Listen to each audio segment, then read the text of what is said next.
விநாயகன் 52, மாண்புமிகு உறுப்பினர் திரு நா. ராமகிருஷ்ணன், மாண்புமிகு நகராட்சி நிர்வாகத்துறை அமைச்சர் அவர்கள்.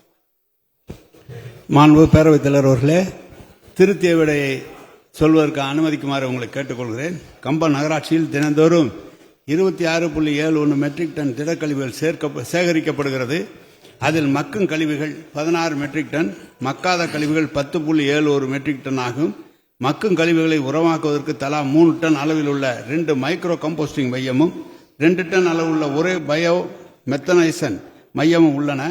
மைக்ரோ கம்போஸ்டிங் மையத்திலிருந்து இதுவரை 1998.45 மெட்ரிக் டன் உரம் தயார் செய்யப்பட்டு அதில் 1863.77 மெட்ரிக் டன் உரம் விவசாயிகளுக்கு இலவசமாக வழங்கப்பட்டுள்ளது என்பதையும் தெரிவித்துக் கொள்கிறேன். மாண்புமிகு உறுப்பினர் கம்பம் ராமகிருஷ்ணன். மாண்புமிகு பேரவைத் தலைவர் அவர்களே, கம்பம் நகரில் நாளுக்கு நாள் மக்கள் தொகை பெருகி வருகின்ற அதே நேரத்தில் குப்பையின் அளவும் அதிகரித்துக் கொண்டே வருகிறது. மாண்புமிகு அமைச்சர் அவர்கள் குறிப்பிட்டதைப் போல நாள் ஒன்றுக்கு 26.71 டன் குப்பைகள் சேகரம் செய்யப்பட்டு 16 டன் மக்கும் குப்பை பிரித்தெடுக்கப்படுகிறது.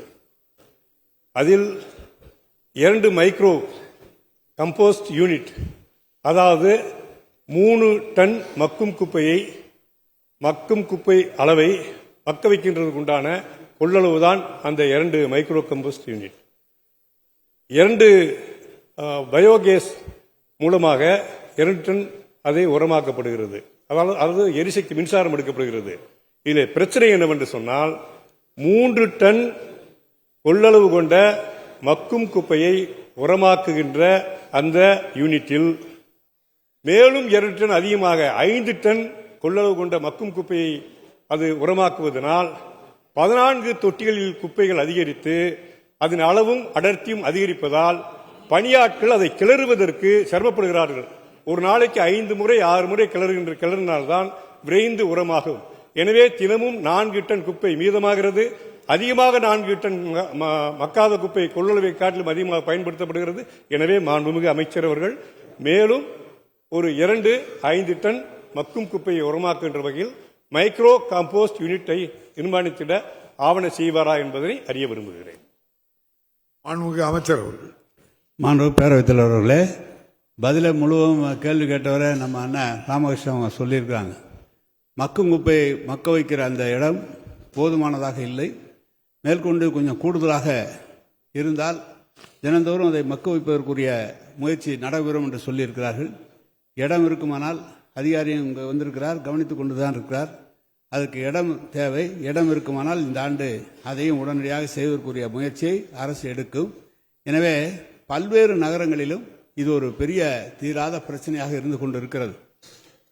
மக்கும் குப்பை மக்காத குப்பை என்று அதை பிரித்து தரம் பிரித்து மக்குகிற குப்பையை உரமாக்கி மக்காத குப்பையை எரிபொருளாக பயன்படுத்தி வருகிறோம்.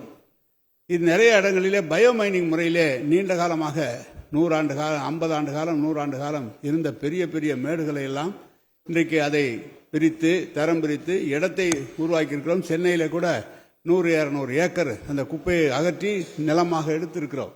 எனவே பல நகரங்களிலும் இது இருக்கிறது.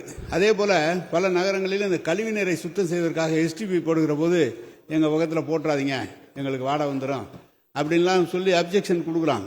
எனவே பொதுமக்களுடைய அந்த கருத்தை அறிந்து அது ஒரு ஓரமான இடமாக பார்த்து தான் அதை செய்ய வேண்டி இருக்கிறது. எனவே ஒவ்வொரு இடத்திலும் குப்பை பிரச்சனையும் சரி, கழிவுநீர் பிரச்சனையை கையாளுவதில் பொதுமக்களுடைய கருத்தை அறிந்து செய்ய வேண்டி இருக்கிறது. சட்டமன்ற உறுப்பினர் கேட்டுக்கொண்டிருக்காங்க. அங்கு கவனித்து இன்னும் கூடுதலாக வருகிற குப்பையை மக்க வைக்கக்கூடிய இடத்தை இந்த ஆண்டு செய்வதற்கு இந்த அரசு முயற்சி எடுக்கும், செய்தும் கொடுக்கும் என்பதையும் தெரிவித்துக் கொள்கிறேன். மாண்புமிகு உறுப்பினர் கம்பம் ராமகிருஷ்ணன். மாண்புமிகு பேரவைத் தலைவர் அவர்களே, வருடந்தோறும் 1828 டன் உரம் கிடைக்கப்பெறுகிறது. தலைவர் கலைஞர் அவர்கள் அனைத்து விவசாயிகளுக்கும் இலவச மின்சாரம் வழங்கினார்கள். 7500 கோடி அனைத்து விவசாயிகளுக்கும் கடன் தள்ளுபடி செய்யப்பட்டது. நம்முடைய மாண்புமிகு முதலமைச்சர் காலை உணவு திட்டத்தின் மூலமாக 30,992 அரசு பள்ளிகளிலும் 3,995 அரசு நிதி உதவி பெறும் பள்ளிகளிலும் சேர்ந்து 17.53 லட்சம் மாணவர்களுக்கு காலை உணவு திட்டம் வழங்கப்படுகிறது.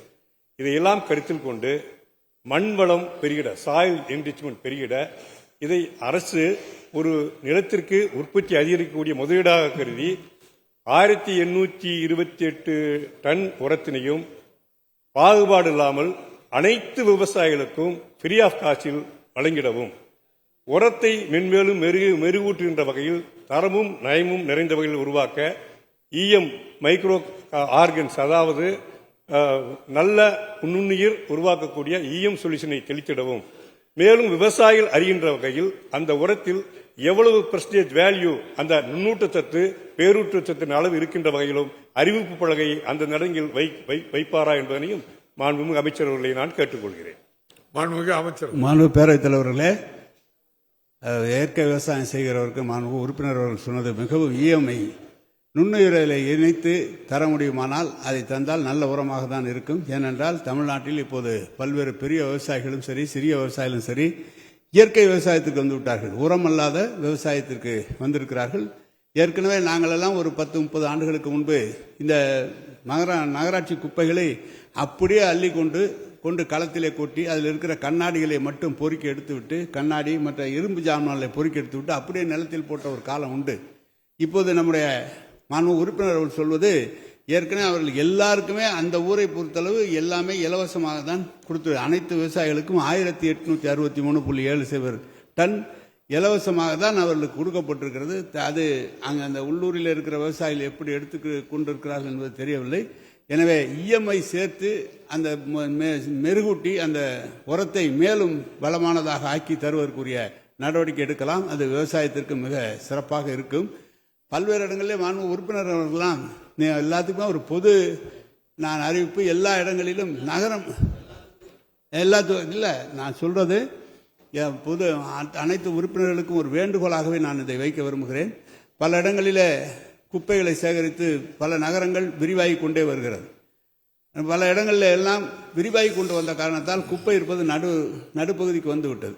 எனவே நகரத்தை விரிவாக்குவதோடு கட்டாயமாக்கப்பட்டிருக்கிறது. அதனால்தான் இன்றைக்கு பல இடங்களிலே நகரப் பணிகளை, அரசாங்க பணிகளை செய்வதற்காக ஊராட்சிகளை நகராட்சிகளோடு இணைத்து விரிவாக்கம் செய்வதற்காக திட்டம் கொண்டு வரப்பட்டு 371 ஊராட்சிகள் இன்றைக்கு சேர்க்கப்பட்டிருக்கிறது. அதில் இந்த திட்டங்களை சேர்ப்பதற்குரிய அங்கும் எதிர்ப்பு, கிட்டத்தட்ட மக்கள் எதிர்ப்பு தெரிவிக்கிறார்கள். எனவே எஸ்டிபி போடுகிற போதும் சரி, குப்பைகள் கொட்டுகிற போதும் சரி, பல்வேறு இடங்களில் இப்போது காம்பவுண்ட் வால் கட்டப்பட்டு அது குப்பை சிதறாத அளவுக்கு, பறக்காத அளவுக்கு அந்த பணிகள்லாம் இப்போது நடைபெற்று வருகிறது. எனவே மாண்பு உறுப்பினர்கள் சொன்னதை போல இந்த உரத்தை மேலும் செறிவூட்டுவதற்குரிய முயற்சி எடுக்கலாம். ஏனென்றால் கொடுக்கிற உரம் நல்ல உரமாகவே இருக்கும் என்பதை தெரிவித்து மாண்பு உறுப்பினருடைய கோரிக்கை ஏற்றுக்கொள்ளப்படுகிறது. செறிவூட்டு தருவதற்கு அனைத்து முயற்சிகளும் எடுக்கப்படும் என்பதை தெரிவித்துக் கொள்கிறேன். செய்திகளை உடனுக்குடனும் துல்லியமாகவும் தெரிந்து கொள்ள சப்ஸ்கிரைப் பண்ணுங்க.